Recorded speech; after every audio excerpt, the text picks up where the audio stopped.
So once the recording starts, all of you know this begins a telepathic flow of the U expansive ray right through you. You don't have to figure out how it works. You don't have to make it work. You don't have to be a genius, manipulate your brain cells to make it work, because that won't work anyway. It just works.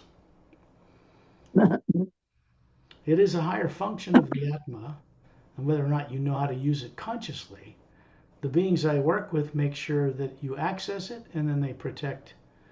They basically keep you, any kind of fear in your subconscious, turned off for the journey.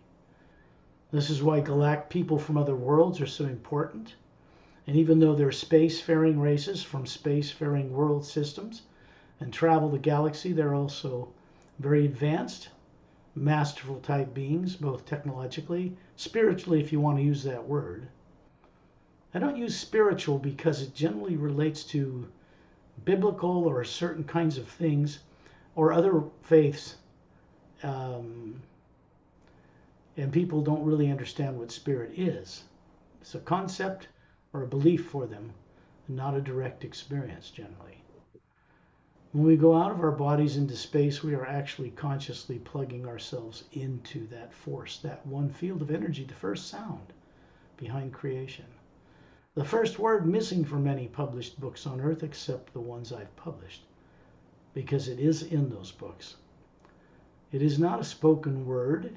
It's not a printed word. It's the way we contact source energy as Atmas, not as brains and bodies, as the spherical being. It's the spherical being you really are that has a direct link into that energy field. The energy field in space that is a golden white light that isn't black or dark blue like you see in a Hubble Space Telescope picture. It's just because human eyes can't see into a high enough frequency. When they show you a print of outer space of millions of galaxies and there's all these colors in them, physical eyes don't actually see that when you look through a telescope. They'll see blue, bright white blue stars and yellow suns and red ones, red giants or red dwarfs and those kinds of things. But the nebula and the colors they show you in those images are composites from technology that sees into ultraviolet and infrared and puts those in those images. That's why you see all those colors. Human eyes don't actually see that. I should say human eyes on Earth in Earth bodies, twin-stranded DNA, don't see that normally. So when you're seeing it, when you perceive it on these journeys, it's you that's really seeing it, not your body asleep back on Earth. It isn't capable of doing that, at least not the way it is just now.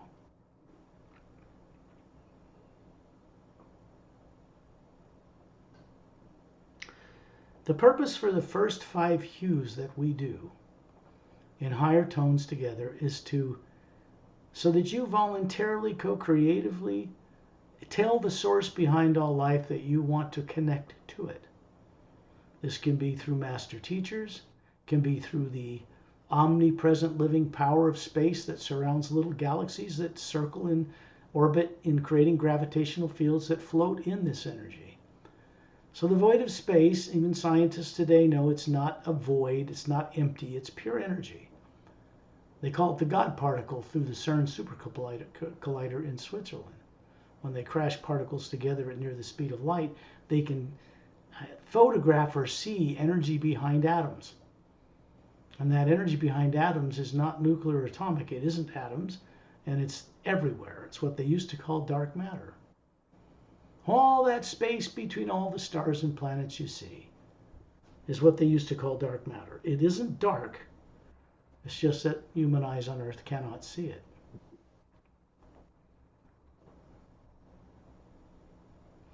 And once you understand this consciously, and you're running a body on Earth, you're actually enlightening your body and personality on Earth.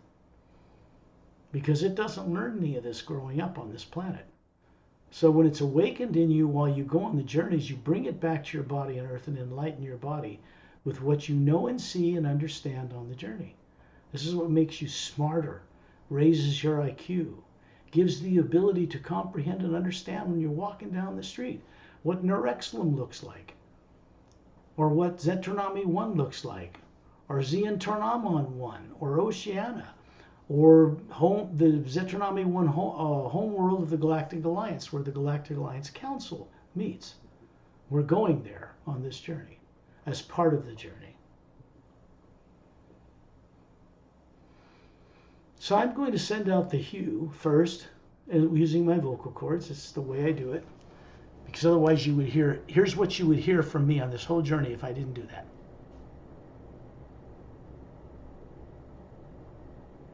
Silence. Which doesn't help people on Earth change.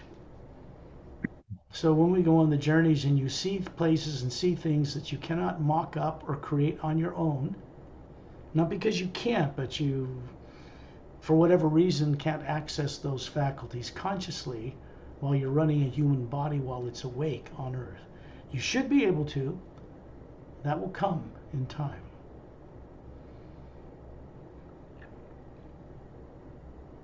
So if I'm talking to you, let's say we're in a restaurant, I'll give you an example of normalcy, the way people from other worlds do this.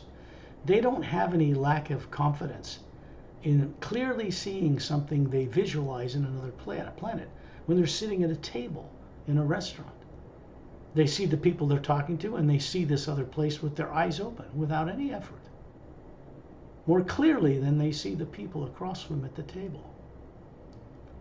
This doesn't happen for people on Earth because they didn't grow up normally. No one on Earth has been brought up normally. No exceptions. That's changing as this work begins to make people and helps people to recover their ability to understand this again, because you once did long ago. The problem is most of you do not want to look at the lifetimes and things that went on that made it so you can't remember, because they weren't all pleasant. And these were many lifetimes that happened before you were ever implanted by reptilians or put on Earth with no memory, long before that. So you get rid of some of the subconscious primary blocks, and then you can start to advance.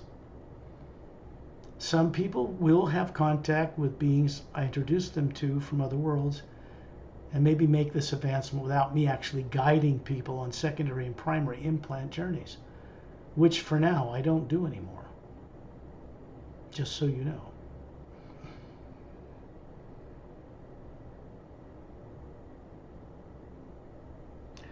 I'm going to bring in those tones.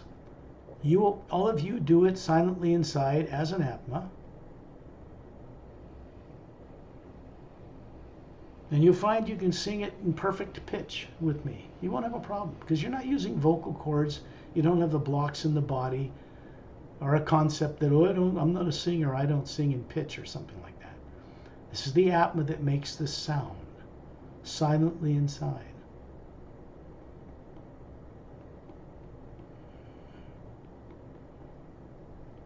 Looks like Susan's having a little trouble with the kitty.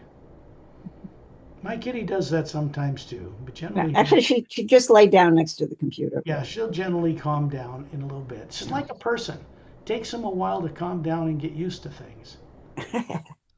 But they're quicker at it than human beings are. They're just quicker at it. For me, I have to take some time telepathically to watch the hue expansion ray flow through me until it tells me everybody's ready. And then we go on the journey, not before. This is just 6 people, including me, when I do the journeys that Al's on. 38 chapter journeys, or I just finished chapter 14 out of 38, one every week. And I have to get people ready, and there's 20 people or more. There have been guided group journeys where there were over 100 several years ago. People get great benefit from them that changes their lives permanently, but sometimes they drift away from the work, or they go off and get mindlessly distracted, go play with some psychic stuff, or go look at reptilians with Nazis in Antarctica, for instance, and then they're kind of knocked out of the progression they were making for a while. This is not my choice, and I have nothing to do with it.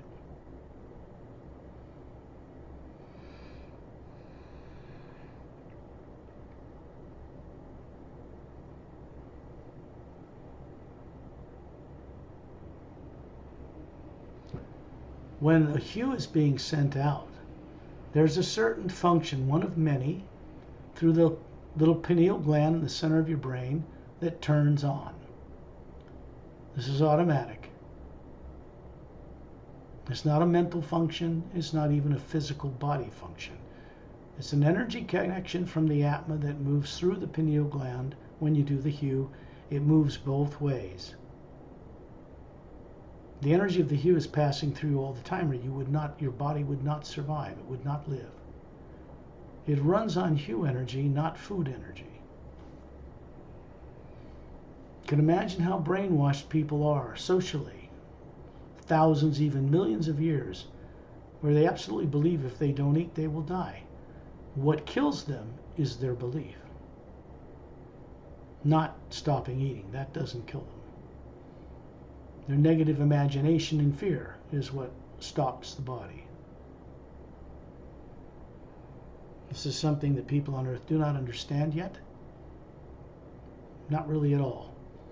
The energy of the hue stored in the water of Earth needs to be higher for people to come out of this in larger numbers spontaneously and be able to have the courage to step forward and be willing to see again life on other worlds that they once knew how to do without effort.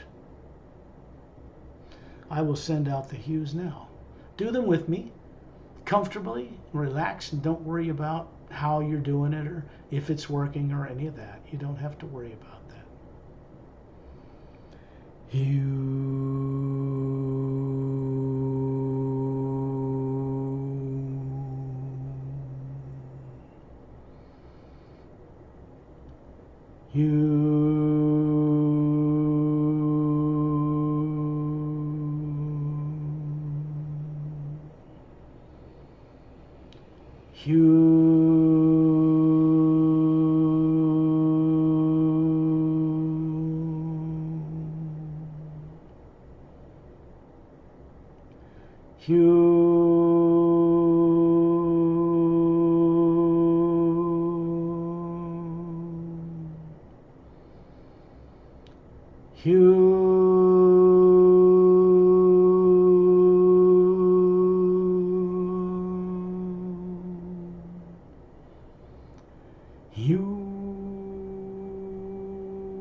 Six hues.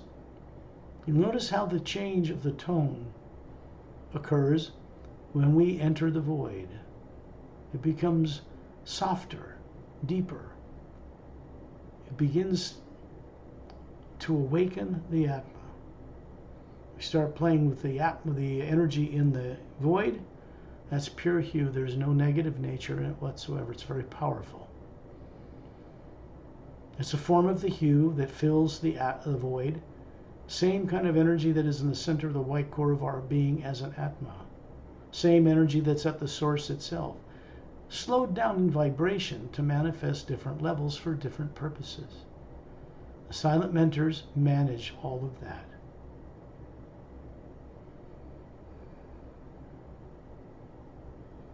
Sat Nam manages the Atma plane at the top end of the void, the first plane above the void.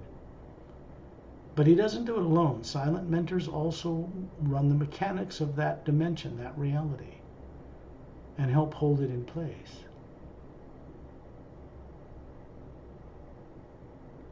Okay, so you need to get your camera, stop moving around if you're going to go on the journey. Even if we don't see you, that's okay, just so you're still and quiet. That's for you, Renata. Don't worry about whether you're focused on your camera. Just be peaceful and go into the journey.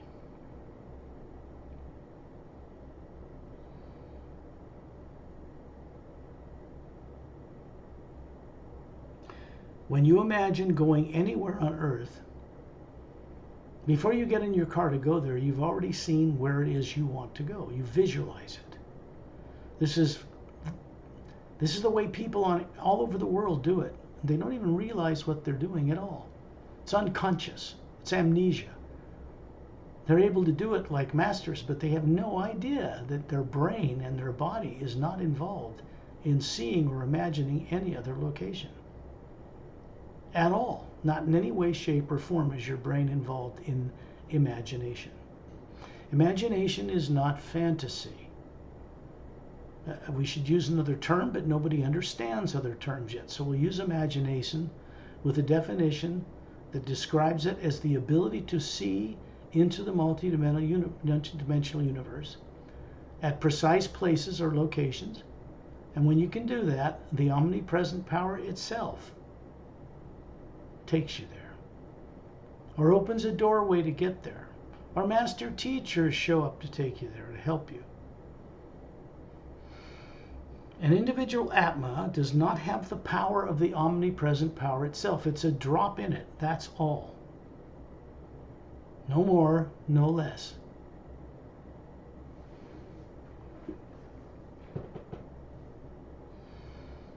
So when you visualize, what does it look like to see your body asleep, sitting in a chair, lying on a bed? You're doing it from the ceiling as a spherical energy being, like a world or a planet or a sun or a moon, except you're not made of DNA and matter like those things are. Suns are nuclear material, hydrogen, explosive matter, and all kinds of elements, but they're made of energies that comprise the nuclear nature of the lower worlds of time and space. What we are is not part of that. What we are is not nuclear or atomic, no DNA, no atoms. It is energy, but it's the energy behind materialistic manifestations on any plane below the void. Now, once you begin to know this, you begin to understand many more things, because it's the Atma that knows this, not your life on Earth.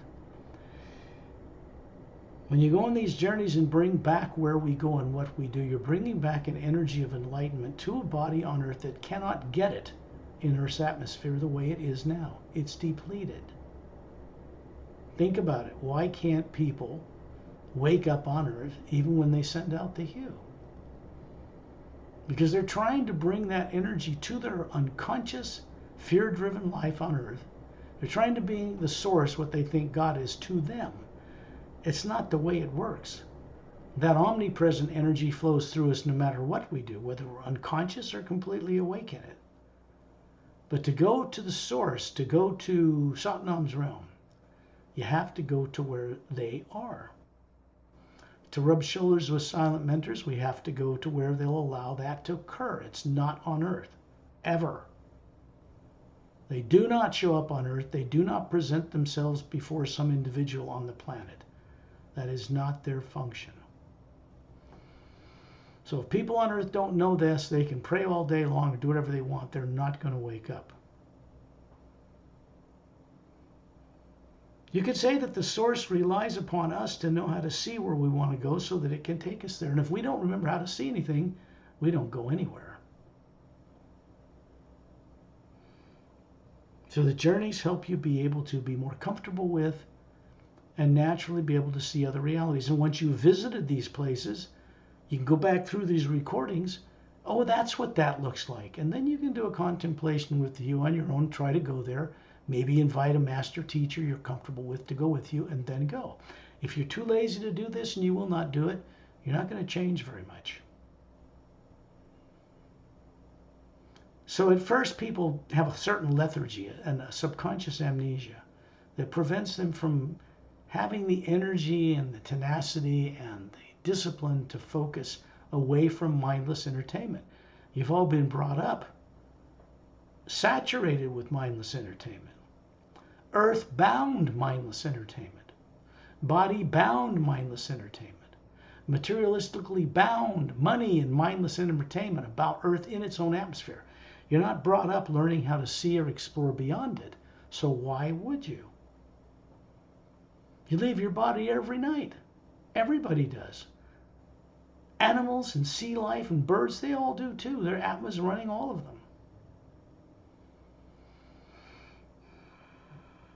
The animal life on a planet, meaning all of it, must follow the example set by the higher life form on the planet. In this case, it's humans. Unfortunately, human beings continuing to set a terrible, distorted, sadistic example for all life, for each other and for all life on the planet. That traps them here, traps them in the world, gives them exactly what they want. Gives them both good and bad visions and visualization. They get both. This is why people don't advance. Their consciousness is split. And they didn't do it deliberately, and they didn't do it of their own free will. This is something people have to accept if they're ever going to accept their own responsibility to be awakened Atma, a co-creator with Source again. The condition of this planet is our fault. Not just people on Earth, but any beings in the solar system or in the galaxy that help make it the way it is. They're all part of Source. So we go on these journeys to begin the process of reversing all of that nonsense.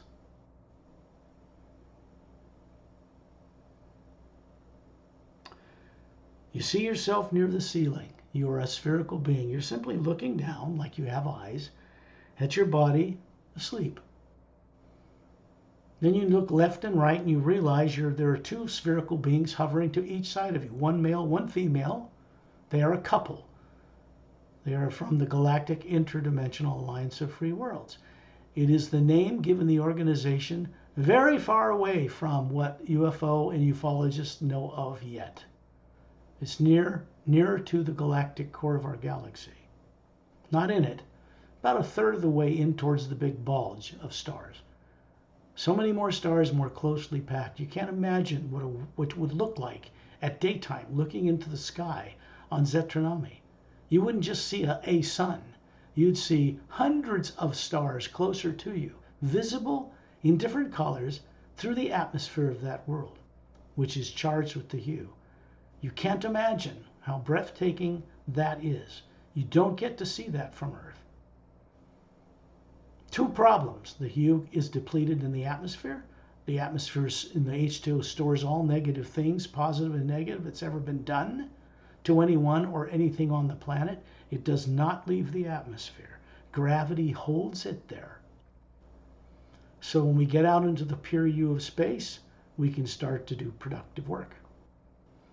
Once Earth's atmosphere is charged, you can be able to do this on the planet. Because then it would be more normal, right? That's basically it. It's pure energy.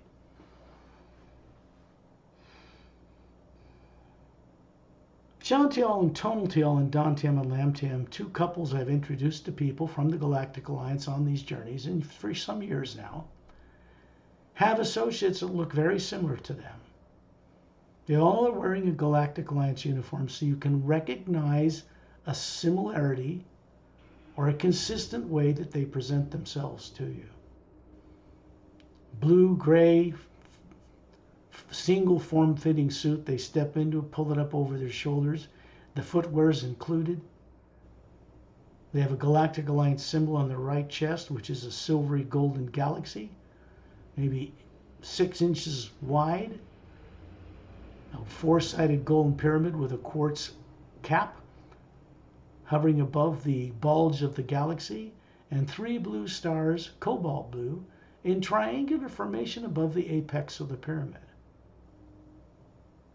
They all have the same thing on. They're wearing these uniforms right now while they sit in blue egg-shaped cushioned chairs aboard in a lounge area on the Emerald Star Cruiser station in the ice rings of Saturn in our solar system. They leave their bodies to go on these journeys, because where we're going, their bodies cannot follow any more than yours can. They're just free to do this without effort.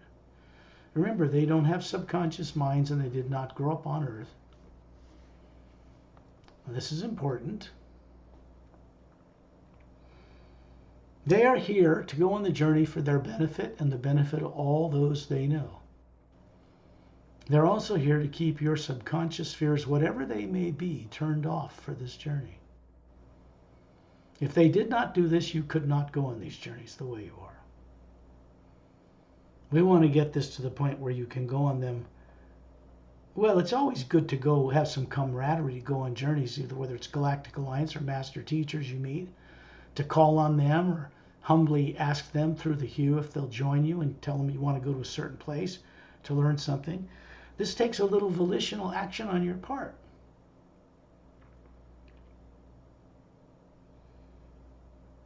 There's a golden white energy flowing like tiny microscopic raindrops of golden white light flowing down through the roof where you live.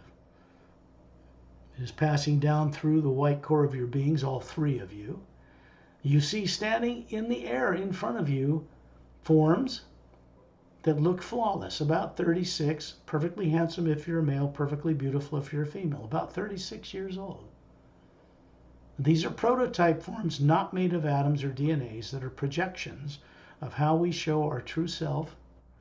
A personification like a human form like Sat Nam produces that we knew how to do from the beginning before we started playing running bodies. So consider it a prototype physical form that one day you can superimpose over any body you have and change it. This takes considerable awakening to be able to do that. But the functionality of doing it is in the Atma already. It's just that most of those higher faculties are either dormant, turned off, or you're afraid to look at them. That's it.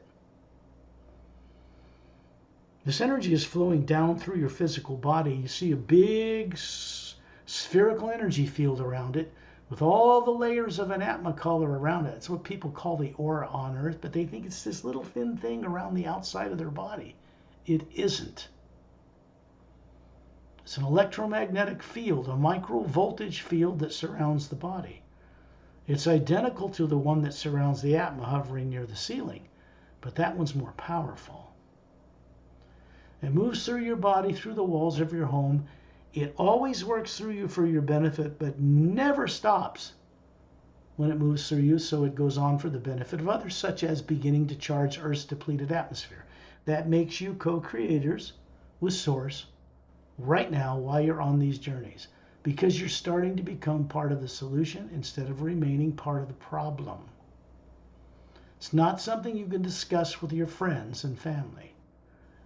Until they've been on the journeys themselves, they would not comprehend what you're telling them and probably would fear it. So there is a higher power, a higher faculty of the Atma that is waking up in you called right discrimination. This is the ability to perceive when to open your mouth to fellow beings and when not to, and why.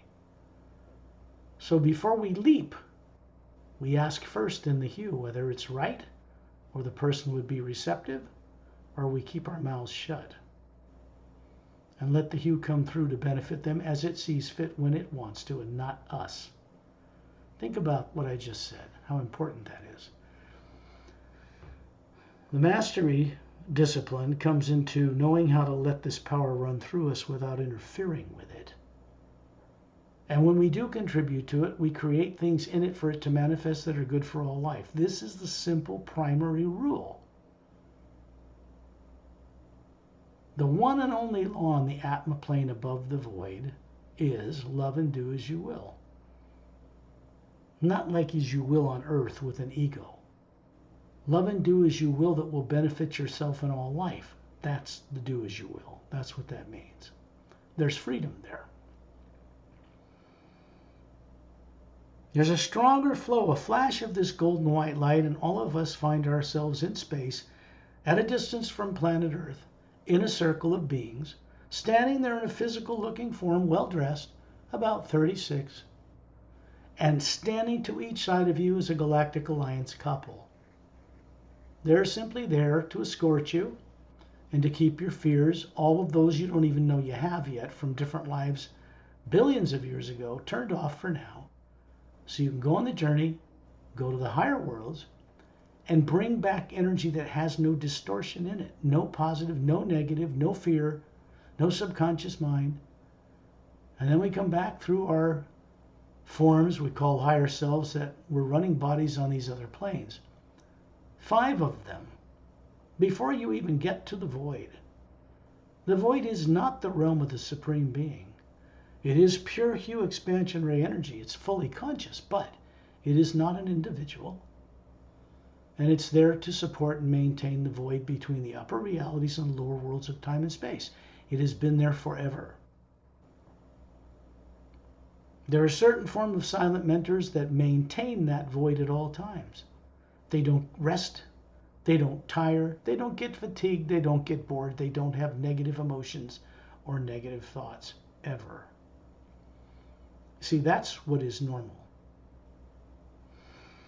It's so far removed to think this simple way for people on Earth, they can't even conceive of it. If you threw it at them all at once, they get frightened or shoot you or kill each other or go nuts.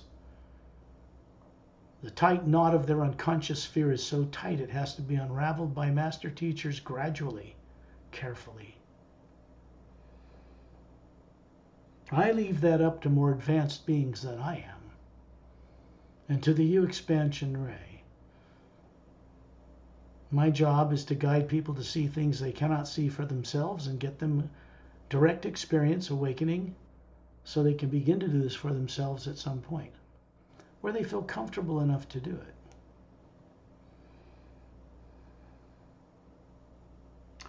Trellian standing in the center of us as beings, 18 feet tall, showing us the body form he and the Say race had over 1 billion years ago. They immortalized those bodies. Human beings like us come from their experimentation in developing mammals and other lives on other worlds, including human.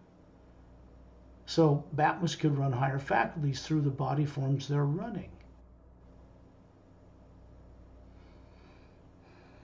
Once they became spacefaring capable, the Say rays vanished from creation for over 1 billion years, and recently they have returned.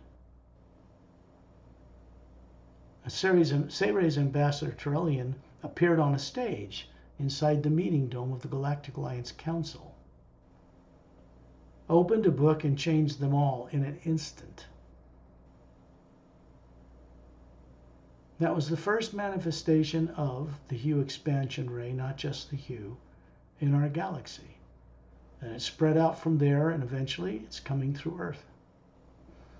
It's changing everything in ways unexpected. You look at the Earth, you see the polar ice caps. You see the barren moon orbiting the Earth, no atmosphere, pockmarked with meteor craters, does not turn on its axis at all. It is broken. Technically, it shouldn't be able to just not turn at all. Gravitational force of Earth, other planets, and Saturn, and gas giants, and the sun should have it moving in some way, but it doesn't move, period.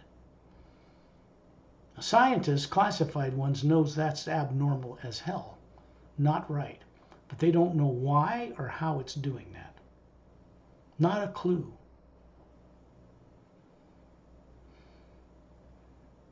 So out here you get, truth cannot elude you. In the omnipresent you, you're plugged into the omnipresent wisdom and comprehension of source energy. And that's the same source energy, like a drop out of an ocean, that isn't the core of your being as an Atma. Identical. That is what's being wakened up. It should have mastery over all those teardrop-shaped layers of different color in the entire sphere that makes you up as an Atma. None of your higher faculties are destroyed or broken. You can't damage an Atma. You can make it unconscious, hit it with enough energy to knock it out, kind of thing, or compel it to dwell on its own negative fears from past lives until that's all it can see. And then you're on Earth with no memory. Not because it isn't there, but because you're afraid to look at it. Secondary and primary implant removals are, well, primary implant review is carried out at some point, and was for a time, maybe will again, I don't know, to help people get over the fear of seeing and knowing things beyond the Earth. That's all. Just that much is enough.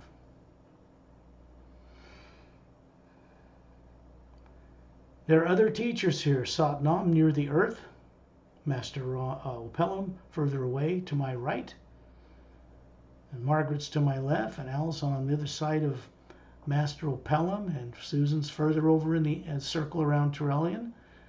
And Renata is over further. We're all in a balanced circle around Ambassador Trellian. He has his two thumbs up with closed fists. There's a brighter white golden light of the hue flowing down into him and out his fists.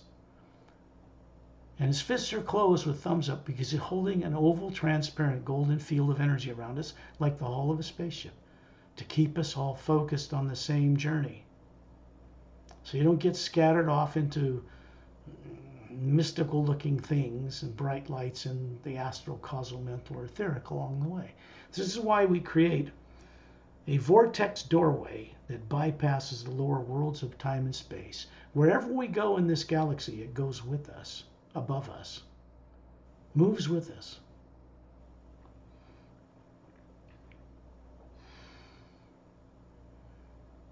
At an dinner above the sphere, which is Ambassador Trellian, hovering above the body form he shows us.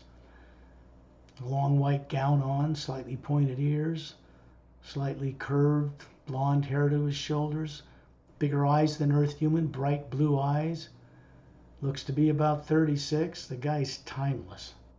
This is just a body form they used to have that he's mocked up out of the pure hue.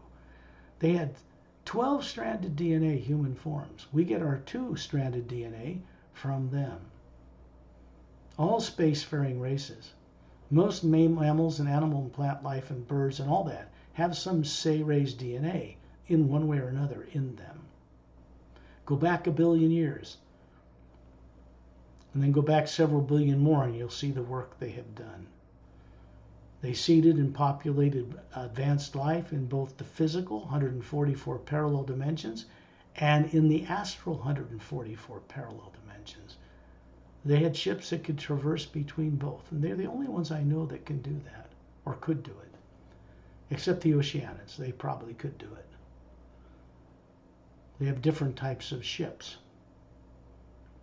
They're described in different parts of the Parallel Time Trilogy books.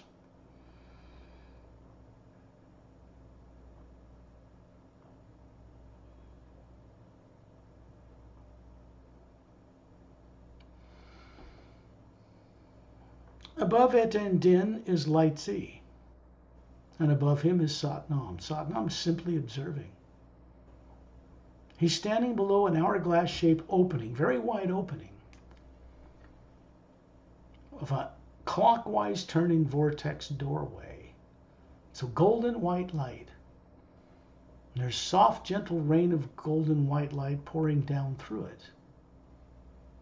That comes from the void and higher. There's a blue-green, water-like light flowing at a slower rate clockwise around the big vortex.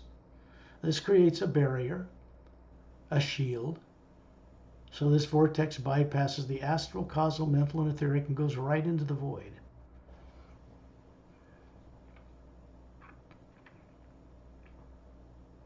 Now we want to add our part, our own hue, co-creatively into brightening this doorway.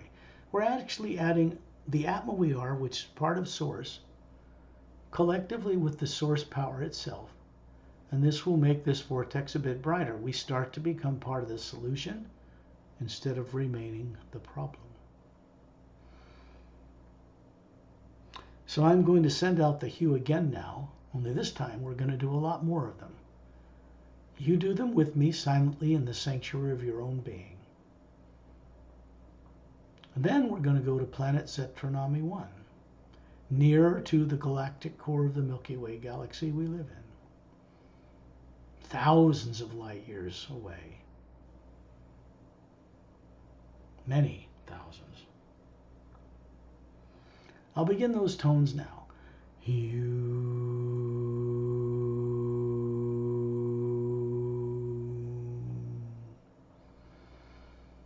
Hue.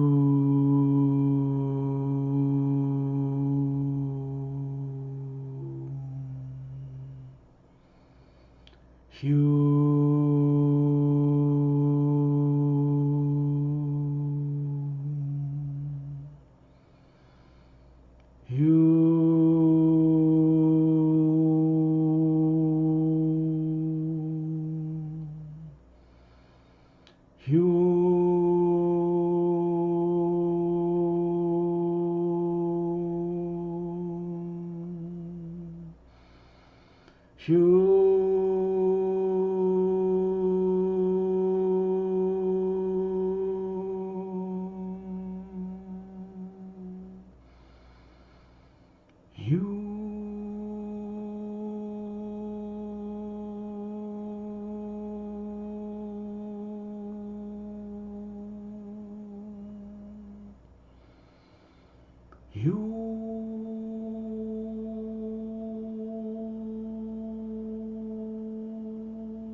Now you can imagine each of those tones accesses a major division in the multidimensional creation.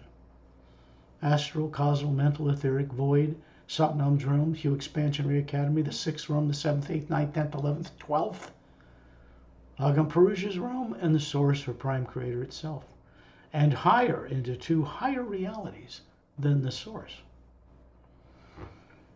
I haven't bothered to take any of you or anyone except maybe once before on journeys to those realms. They're too far removed from your earth life for you to.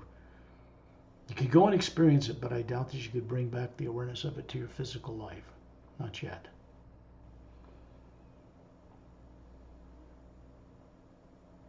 Trellian has his 2 thumbs up,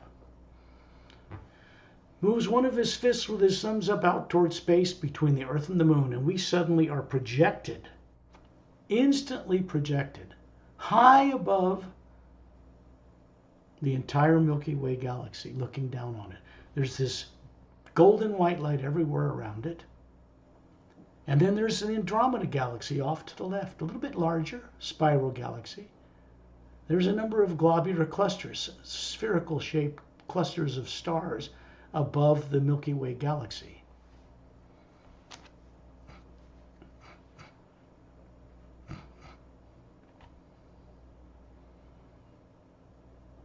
And then you can see millions of galaxies trailing away into the distance in every direction.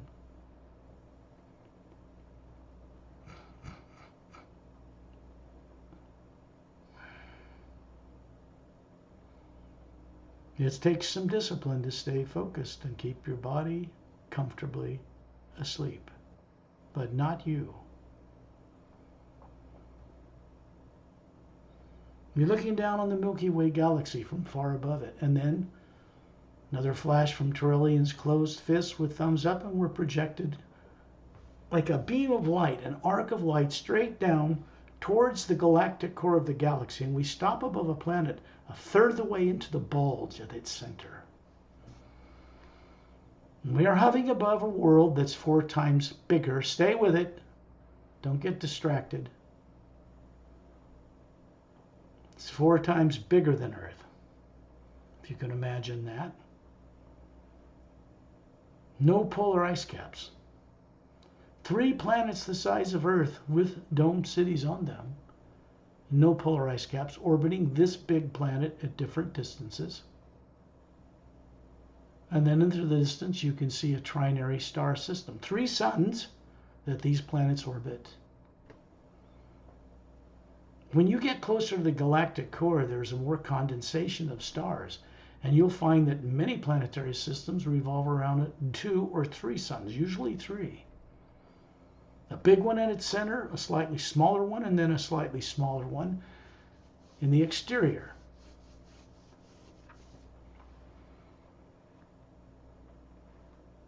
It can be a big blue, white, hot star, a great big yellow sun, thousands of times bigger than Earth.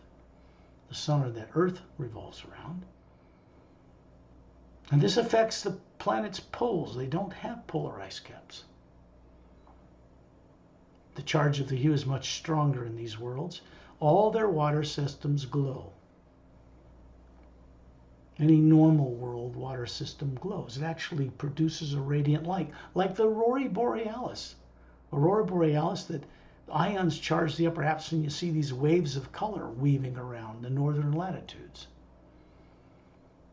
Except this is on a much larger scale.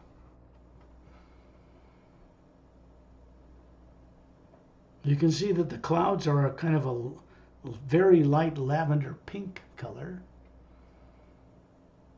You can see several continents around the equator.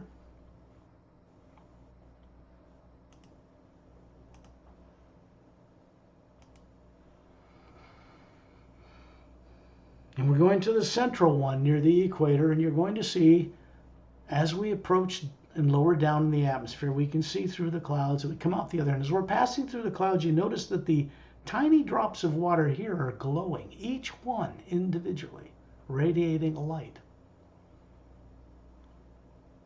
And you look down and see this long, curved, huge, white stone, little flecks of glisten, like formica, glistening in the sunlight. It's translucent. You can see images down through it. It's not transparent, but you can see through it a little bit. There's tall, narrow pyramid-shaped buildings and spherical buildings with glass-like windows around it on tripod legs. A spaceport in the background with a 5-mile-long Galactic Alliance cruiser landed on a big oval blue platform.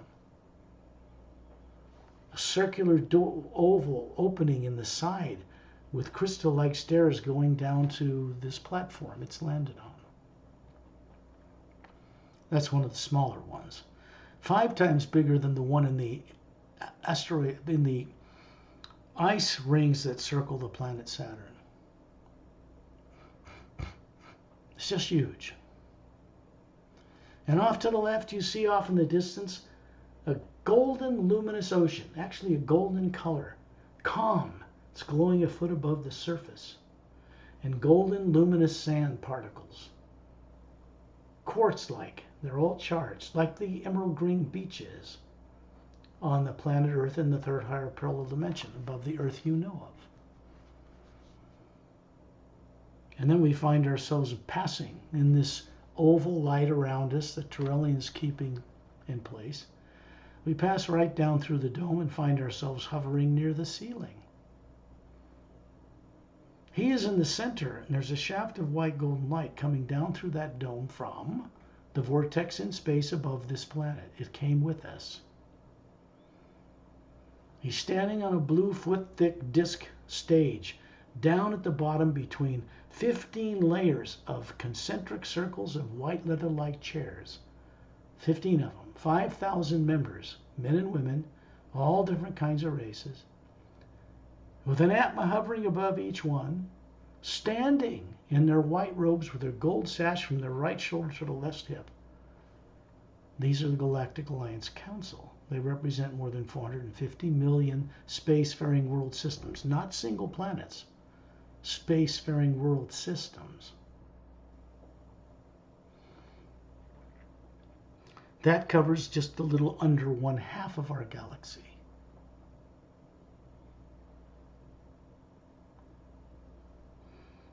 They are simply standing up with their right hand held on their chest, flat against it. They see us near the ceiling, in a circle of beings, standing there, the Atma floating above a physical appearing form, surrounding Tyrellian. He opens a big book that appears under his left arm. It's massive. It's got a blue metallic cover. He opens it up and we're looking down on it. And we see these hieroglyphic golden letters dancing across the pages like lines of text in a book. And this light is charging them. Whatever's in that book comes from Source. And then you see it beamed out to the Galactic Alliance Council members and into all of you on its way to them. And then you see this 5,000 members gather in 15 concentric circles around us, outside of the circle we are around Tyrellian. And then this golden oval light expands around them. We're suddenly projected instantly in a flash of brighter light up above the planet Zetranami 1. That's the Galactic Alliance central home governing world. The vortex hourglass above us is still turning clockwise, brilliant golden white light. All the way up on the other end, you can see what looks like a pale blue, more brilliant than anything down here. But I call it a pale blue cobalt light because that's all you see in the void. There are no structures, no buildings. And you see Satnam just below the opening. The form he has dissolved, disappeared. It's just the Atma that's much bigger than us and brighter, moving up through the vortex opening. To each side of them are two couples of silent mentors showing you the body forms they have, with these 4 times bigger Atmas than us, with twice as many teardrop-shaped levels, and then they vanish all the way up through this vortex. And we dart upward after them. We come out the other end and look down to see this vortex all the way down above the planet Zetranami 1 vanish, disappear. Everywhere around us, as far as you can see, is a pale blue, cobalt blue light. It's brighter than 1,000 suns in the lower worlds. The Atma just sees it as bright light. Doesn't hurt your eyes or anything because you don't have eyes here.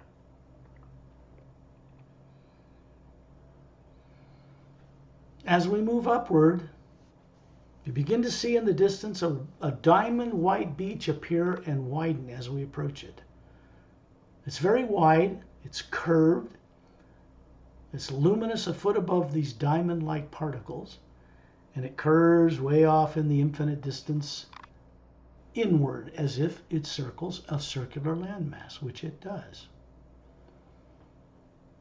Then we're suddenly hovering above the beach. The jungle trees behind us are gigantic. Every kind of tree on Earth is represented here, and many that aren't even known on Earth. They're all luminous, and their trunks have a golden white light running down the trunks. They're quite conscious and quite alive. You look down at this beach, and you suddenly see your toes wiggling in this diamond-like sand. There's an energy of this coming up your legs, and it's carrying with it a single tiny polished sphere, diamond-like sphere. Satnam is moving his hand. He's on the beach with us. Tyrellian's standing offshore up to his knees as if he's in ocean water. That's the void, but it's not water. And that particle goes up the top of your head. You look up smiling, goes into the white core of your being. You look from there back at this body form you project. They're both you. And it makes the white core of your being charged, brighter. And then you see a couple of little teardrop-shaped faculties turn on throughout the layers of your being. There are thousands of them, but a few of them are turning on. Satnam moves off the beach, levitates. It's the big Atma above the form he's showing you. Goes right over the top of the jungle trees. We go above it with him and stop, and these birds come out of these branches. These are not birds like birds on Earth. They have long V-shaped split tails, about a foot long, big blue eyes, twin sets of bird wings, beautiful curved beak, and rainbow-colored feathers blended perfectly across the rainbow. And a male and female couple, you can tell the difference,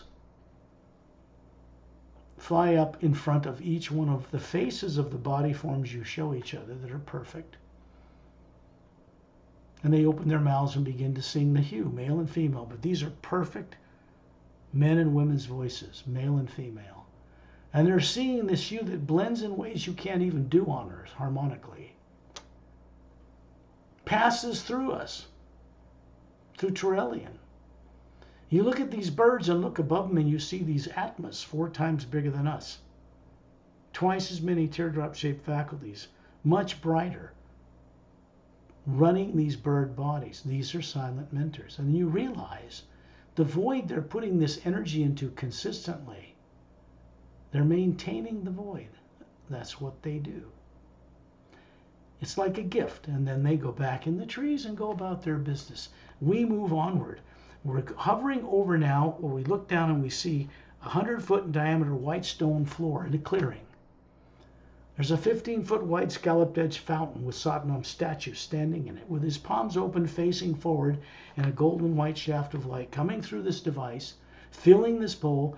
It pours over the outer edge of this scalloped thing in a radiant, luminous golden white sheet of light and drops and disappears in the ground behind a circular, round, flat, white stone sitting seat with 12 intricately carved stone legs. 12 golden hooks on 12 golden cups on 12 golden hooks surround the outer circumference of this edge of this fountain. Now, sometime you can come here and drink from that. The cup will pick itself up, dip in the fountain, pour it down your throat, and go right up into your being. You don't drink it like you would on Earth. We look inland and far into the distance. We also see around this fountain 7 concentric layers of botanical gardens, 4-foot high flowering plants, things you can't have on Earth. And that's a place that gets experimentation done in Satnam's realm with living plants and other things that Atmas run in groups. In the distance, you can see a diagonal blue stone snow-covered mountain range, and we're heading towards these golden foot-thick steps that lead like 1,000 steps up to these twin blue lapis lazuli pillars laced with gold, supporting a square golden-sided quartz-capped roof, and below it in the exact center is a blue quartz-like throne chair. Polished smooth edges, no sitting seat. There's a white golden light coming down into it. Is it a transforming device? I've never seen Satnam sit in it like a ruler. And we suddenly pass as a group around the left side of that chair, and behind it is a 15-foot high triangular opening. We can see a more massive fountain up against the base of one of these mountains. It's blue scalloped stone. It's 100 feet across. There's a blue-green fir-like tree, like a fir tree made of light, constantly moving up and down, and a cylindrical shaft of light coming down over it. Now that is a device, or a purposeful doorway.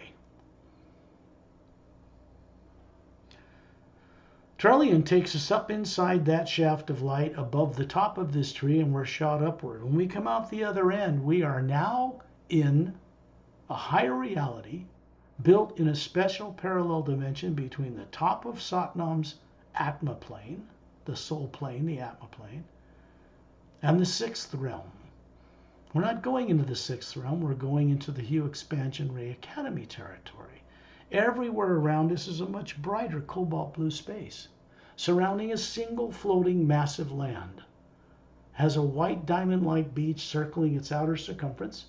There's a blue-green, beautiful, luminous wave constantly pouring and crashing on this beach, moving clockwise around the outer circumference.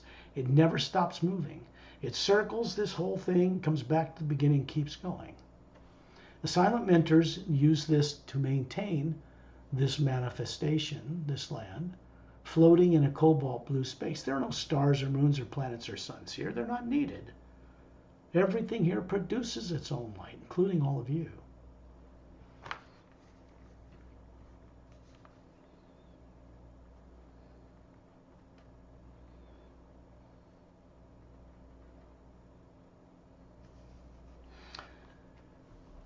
We find ourselves instantly projected clear across this massive land to hover above the point of a tower. We're above a very tall blue glass-like tower. It's cylindrical at its base, narrows as it comes up 2/3 of the way to a flattened oval center section, has one of these blue scalloped fountains in it, not a statue of Satnam here, and up to a minaret point, like clear blue glass. 6 snow-covered bluestone mountains surround this. At the base, where this tower comes out, is a circular white stone island. There's a device in the center on the ground at the base of that Hue Expansionary Academy tower. It's a 4-foot high pedestal made of blue, kind of a lapis lazuli, blue stone, gold lace stone with curved polished edges. Floating above it is a 4-foot in diameter sphere with a blue star in the center of it. It's a focal point that the shaft of light coming down into this enters a hollowed out interior of the Hue Expansionary Academy. That's a silent mentor teaching facility there inside. We're suddenly hovering as a group above the point of this tower, and we are looking down or across this landmass, down the white stone roadway that moves directly east. You look down at the base of these mountains, the outer base, and there's a horseshoe-shaped golden tunnel at the base. A white roadway straight as an arrow comes out of each one like spokes from the hub of a bicycle tire. They move through vast land areas and end at the beach. Down each roadway to the right and to the left, and to the right and to the left are clearings, teaching facilities. We are moving now over the eastern roadway. When we come to the end of it near the beach, we turn left into a clearing, and then there's a white blue stone path, like a walking path in at a fairground or something. There are booths displaying different things people are creating to the left and to the right. Devices, inventions, stuff you can't believe. Images of pictures that come to life and are 3-dimensional. All kinds of things. We're going to the end of this 1,000-foot roadway or walkway, and we come to an open, vast arena the size of a soccer stadium. It has a blue, luminous green, kind of a luminescent green grass, glowing about a foot. And high above it in the atmosphere is like a 4-foot in diameter, blue, clear, glass-like sphere. There's a cobalt blue star in the center of it. That blue glass turns golden to golden white light. Terrellian is moving the entire group of us inside that sphere. And then we're all in a circle around this blue star, radiating at its center, radiating at it. You find yourself compelled to see or create something from your unique nature of your being, and then you find it intertwine inside the energy around this star. And then you see the planet Earth. And you see it as you know it with polar ice caps, and you see it without polar ice caps. 2 continents, like the 3rd planet in the 3rd higher parallel dimension. And then you see the Earth with the polar ice caps begin to transform. Then you see massive ships landing on that planet from all over the galaxy and people greeting them with great joy.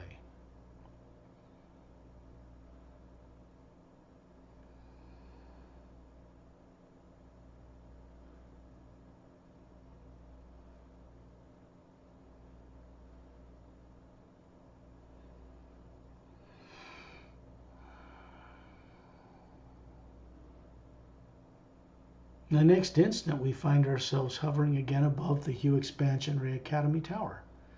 And above us, guess what? Is this wide, hourglass-shaped, golden white whirling vortex. It continues ever upward through higher realities. We are suddenly projected up into it. We go many dimensions above the Hue Expansionary Academy and come out into a fiery realm.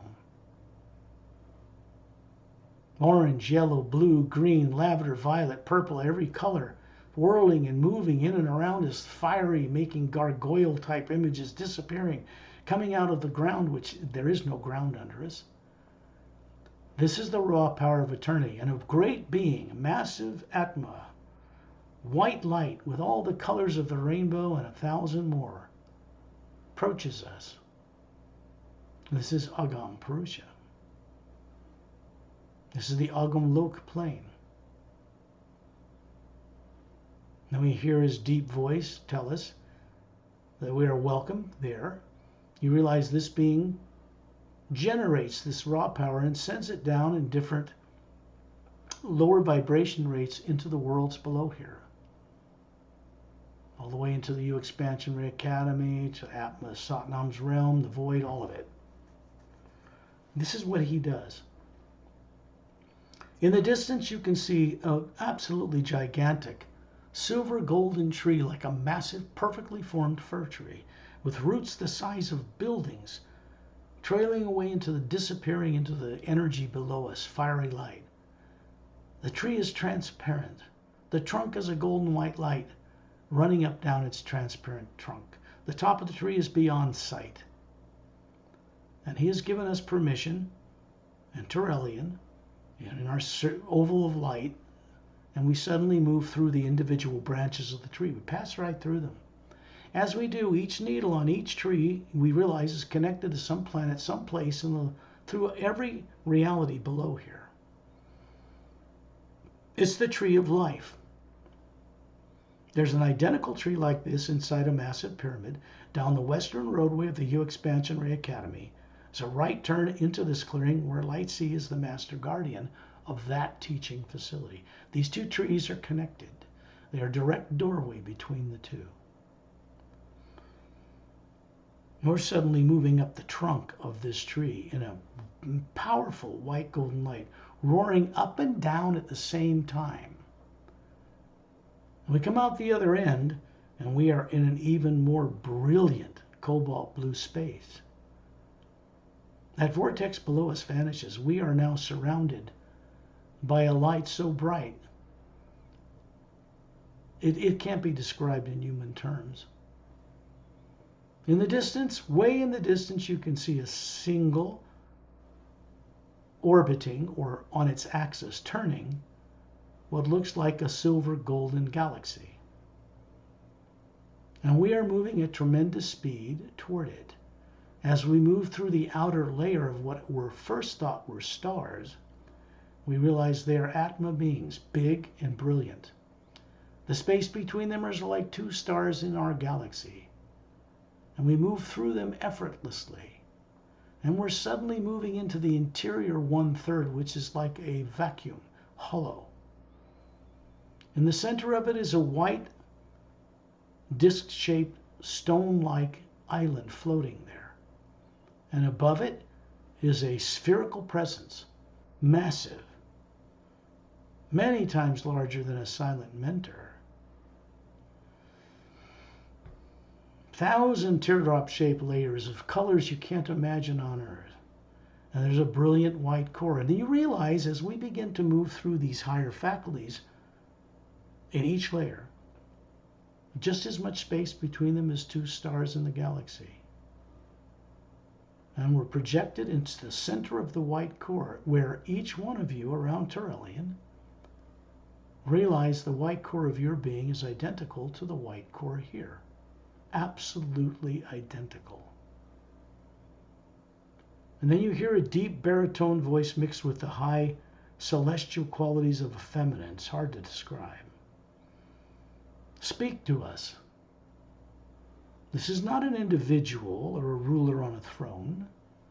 This is a nexus, a central point where all Atmas that make up and comprise the entire source itself connect. And it creates a presence that is not an individual that can speak with us. Consider it the omnipresent power itself talking to you. Here. And it says, "Welcome, courageous travelers. You have returned again. You are fulfilling part of your destiny in this way to be trustworthy, conscious co-creators with the presence you see before you.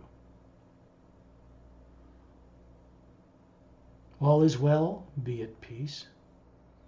Now you will be returned to the void.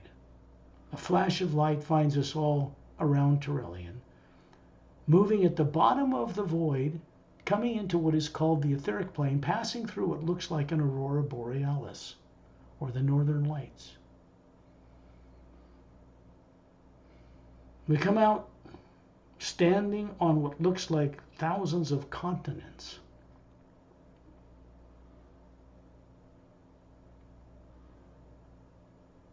The steps leading up to these palatial transparent buildings are glowing, and each of you is standing in a body that is asleep in the trance state that is transparent. You can see the energy centers glowing way beyond chakras.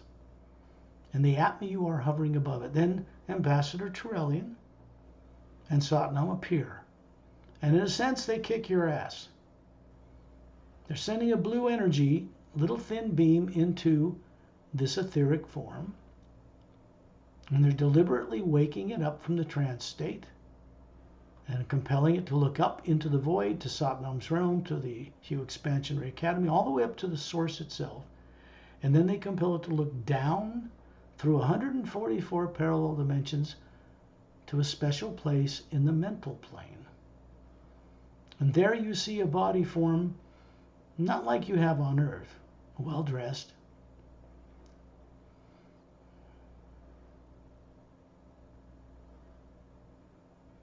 Standing on one of 80,000 massive land arenas, surrounded by transparent oceans.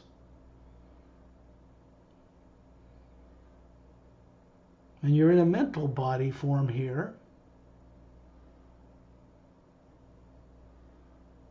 I have a body form here that's like a doctor, bald.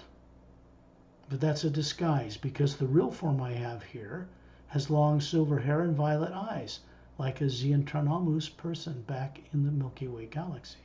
This is where that was first developed, not in the physical universe. I'm standing with Turelian and Ambassador Turelian and Satnam. And then they get this body to wake up and look up and see the etheric body looking down at it. Then they get it to look down at the causal body many levels below. And it is standing on a half-moon-shaped disc ivory stone balcony around a 3-geodesic, golden, clear, transparent domed complex. In massive luminous jungles, the calm blue ocean waves or water around each of these massive lands is calm and luminous. Some of you are sitting in a table, behind a table with a cup of tea. Some of you are just standing, but your eyes are closed. And then Satnam and Turelian appear beside you and stimulate that body to wake up and look up and see the mental body looking down on it. Then it's compelled to look down into the astral level where all emotion moves matter, creates these worlds. You're standing on a beach, a green luminous beach, a blue luminous beach, a gold luminous beach, a lavender luminous beach, thousands of islands, tropical islands. All the ocean is calm around all these islands and is glowing. You're in bare feet. You have a silken single-piece kind of garment on that moves and radiates like an aurora light when you move. And it's asleep, standing there. It's a gentle breeze blowing your long hair. And Satnam and Turelian appear beside them, and a little blue light beam into them. They wake up, and they're compelled to look up and see the causal body looking down at them. Then they're compelled to look down and see your physical body on Earth, sitting in a chair or lying on a bed. You are hovering near the ceiling. The Galactic Alliance couple is beside you still. The forms they show you that look perfect, you're showing them the same thing. Smile at you and then vanish. And from where you are near the ceiling, you can see them getting up out of blue egg-shaped cushioned chairs in a lounge area aboard the Emerald Star Cruiser. This is stationed in the ice rings that surround the planet Saturn in our solar system.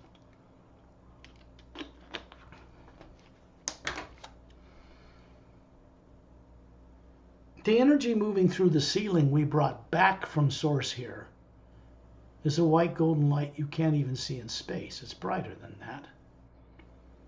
And it's moving down through the huge spherical energy field that surrounds your body, passing through it for your benefit as an Atma first, then your body, and then it goes through the walls of your home. It continues to 3 pyramids stationed on Earth right now. They're not made of physical matter, and they are turned on and working. There is no military or government or machinery or weapon on or off world that can affect them in any way, shape, or form whatsoever. There's nothing they can do about them. Inside is a fountain. It's a statue of Satnam in it. It's sending out pulsing golden donut-shaped light waves in all directions. One is at the bottom of the Atlantic Ocean, one's at the bottom of the Pacific, and one is in a hollow interior of a mountain hidden in the Himalayas. Beams from all 4 sides and the top of these pyramids connect together in space. They join into one thicker beam, which is sent all the way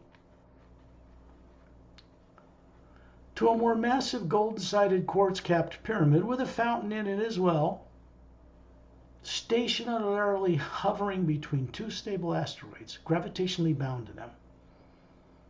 And that is in what is called the asteroid field that circles in the orbit of what was a planet that was blown up called Maldek. That circles in the orbit of what was a planet between Mars and Jupiter right now in our solar system. That's how it got there. It was a planet that was blown up. The beam, a bigger one, is sent from this pyramid out into space. It connects to pyramids between individual stars that have been manifesting for some years now. And then it connects to the white core axis of the galaxy. It's not a black hole. Human eyes see it that way. It's a shaft of white golden light. It's an interdimensional concentric generator. And this energy goes right up that shaft and returns to source where we just came from. This is what you're bringing back to your consciousness on Earth.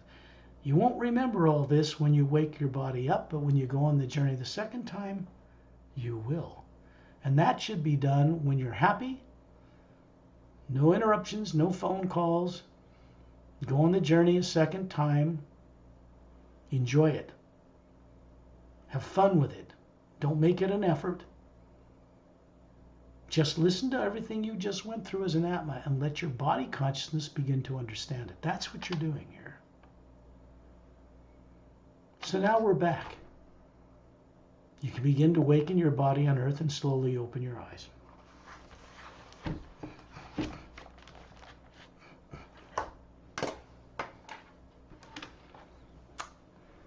A lot gets done in an hour and a half.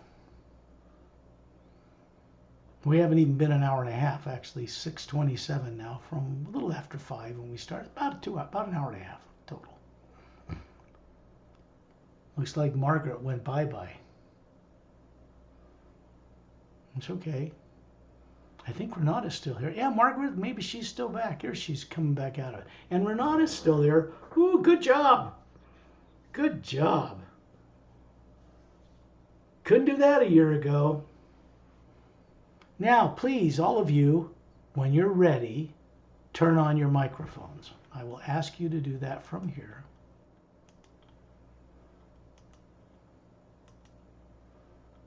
There. We're just family. We're all connected. There's no negative nature in this work, so you can say whatever you want, share an experience, or ask any question you like. Remember, the omnipresent wisdom of the source energy is flowing through us even now. So we have access to the answers, don't we? Mm-hmm. Mm-hmm. Anybody have any question or anything they would like to share? Mm-hmm. Might take a while to form the words, but you'll do it.